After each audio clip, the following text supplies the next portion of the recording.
सिर्फ दाढ़ी रखना सुन्नत नहीं है, सिर्फ टोपी पहनना सुन्नत नहीं है, सिर्फ इस्माक करना सुन्नत नहीं है, इतना सुरमा लगाना सुन्नत नहीं है।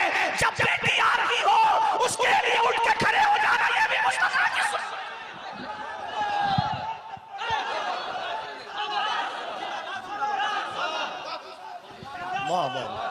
असमत सैयदा पर मेरे माँ बाप कुर्बान, लेकिन बेटी की आमद पर खड़े होना यह भी मुस्तफा जाने रहमत की सुन्नत है।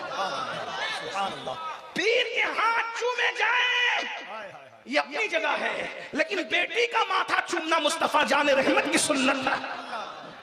बेटियों को जलील करते हो, जिस समाज में बेटियां जलील की जाए वो समाज की बेटियां। बल्कि एक बात कहूं, एक जुमले में अर्ज करके आगे गुजरता हूं, वरना मैं अपनी पूरी बात नहीं रख सकूंगा।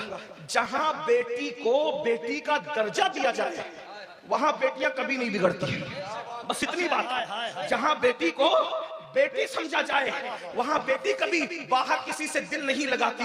जहां बेटी को बोझ समझा जाए, जहां बेटी को शैतानत समझा जाए, जहां बेटी को नहूसत समझा जाए, जहां बेटी को जो है वो माज़अल्लाह अपने लिए वबाले जान समझा जाए, जहां बेटी को अजाब समझा जाए, फिर वहां बेटियां समझती है मेरा तो इस घर में कोई है ही नहीं। इधर भाई का मुंह सीधा नहीं, उधर बाप का मुंह सीधा नहीं, उधर माँ कहती है तू मरती क्यों नहीं, तू पैदा कैसे हो गई, तुझे रिश्ते नहीं आते, तुझे कोई पूछता नहीं। याद रखें, बेटियों की इज्जत करना जाने, बेटियों की कदर करना जाने। मैं ये सुनवान पे आगे नहीं बढ़ता, एक हदीस पेश करता हूं और आगे बढ़ता हूं। अपनी बहनों से भी कहता हूं, बेटी से ज्यादा नफरत औरतें करती हैं।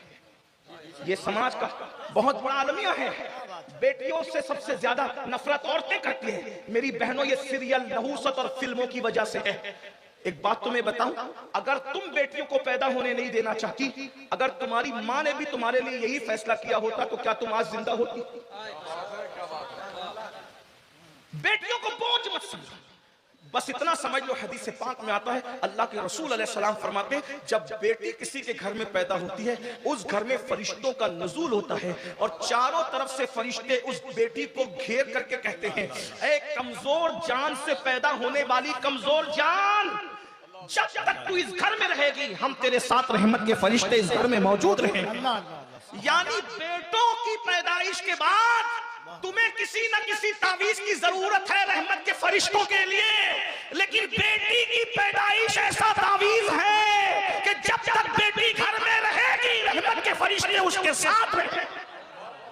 अगर रसूलुल्लाह की बात पर यकीन है तो रसूलुल्लाह ने फरमाया कि जब तक बेटी घर में रहती है पैदा होने के बाद से रहमत के फरिश्ते उसके साथ साथ घर में। तो औलाद के साथ इंसाफ करो, अदल करो, अपनी बेटियों पे जुल्म मत करो, बेटों पर भी मत करो, बेटों को भी नजरअंदाज मत करो।